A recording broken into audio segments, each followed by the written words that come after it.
François Gauchenot, bonjour. Bonjour. Vous êtes ici pour nous parler de votre livre, enfin plutôt dernier essai, qui s'intitule La vie après l'email, qui est sous-titré du bon usage des plateformes collaboratives et des réseaux sociaux d'entreprise. Alors, qu'est-ce que vous pouvez nous en dire? C'est un livre que j'ai fait après avoir travaillé un peu plus de 10 ans sur le sujet, et j'ai vu revenir de manière récurrente les mêmes difficultés, les mêmes soucis, et d'ailleurs qui s'amplifiaient dans les entreprises au fur et à mesure que les années passaient.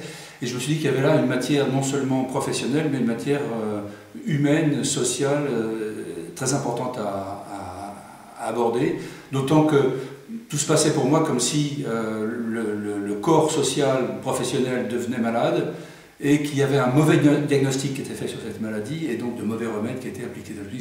C'était assez important d'essayer d'œuvrer pour de bonnes solutions. Alors, pourquoi ce livre s'appelle La vie après l'email? C'est un petit peu un clin d'œil pour la vie après la mort, parce que l'email est en train de tirer les entreprises et les personnes vers le bas.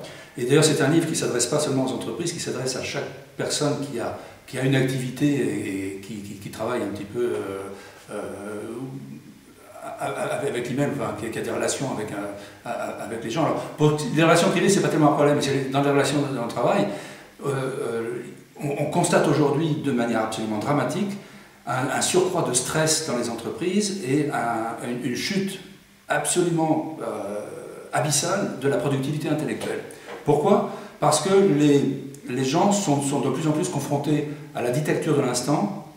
Il faut absolument traiter dans l'urgence tout ce qu'on reçoit. On ne fait pas la différence entre des choses importantes ou moins importantes, ou urgentes ou moins urgentes. Et le degré d'attente ordinaire, c'est l'urgence. Donc les gens sont confrontés, ça fait un élément de stress vachement important. Et se rajoute à ça la volumétrie qui s'est complètement emballée, d'autant que comme les gens sont jugés sur le niveau d'activité qui se traduit par leurs emails, ils ont tendance à en rajouter et à copier 50 000 personnes plutôt qu'à se contenter des destinataires. Enfin, il y a une espèce d'auto-emballement de la machine qui fait que c'est la dictature de l'instantanéité et c'est l'emballement de la volumétrie, plus la difficulté, et ça c'est un point qui a été absolument sous-estimé par tout le monde, la difficulté de classer. Il y a même encore des gens qui classent leurs emails dans des dossiers. Il y a beaucoup de gens qui ont abandonné ça parce qu'avec les moteurs de recherche on allait retrouver des choses très simplement, mais il y a encore beaucoup de gens qui font des dossiers dans leur messagerie, en plus des dossiers qui sont dans le PC, pour classer leurs emails. Donc ça devient au bout d'un moment un truc inextricable, ce qui fait que quand on a besoin de travailler sur un document, on va rechercher, on ne trouve pas le bon dossier, on ne trouve pas le bon document, c'est le foutoir total.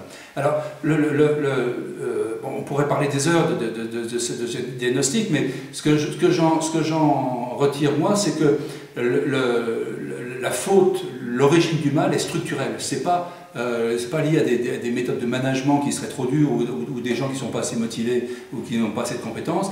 C'est la structure de la communication d'individu à individu. Chacun se retrouve au centre du monde et communique avec tout le monde. Et ça crée un niveau de complexité qui est devenu ingérable, complètement ingérable. Et le seul moyen de sortir de cette complexité, ce que j'explique dans le bouquin, c'est paradoxalement de créer une dimension supplémentaire, de sortir du plan de la communication universelle où chacun est au centre du monde pour communiquer avec des plateformes et non plus avec les autres directement. Et en faisant ça, on loge les documents et les conversations sur le sujet dont on traite. C'est un peu comme Facebook finalement, c'est ça le succès de Facebook. Et le but du jeu, c'est de travailler dans les entreprises comme les gens échangent leurs photos et leurs petites histoires sur Facebook. Mais de le faire de manière professionnelle, avec la sécurité voulue et une gradation dans l'adoption de cette méthode de travail qui permet d'être efficace. Et ça, il n'y a que les chefs d'entreprise qui peuvent le faire. La grosse erreur qui a été faite et qui continue à être faite, c'est qu'on confie ça aux informaticiens. C'est pas le boulot des informaticiens d'amener les gens à changer la manière de travailler, c'est le boulot des chefs d'entreprise. Et c'est ça que j'essaie de faire passer comme message.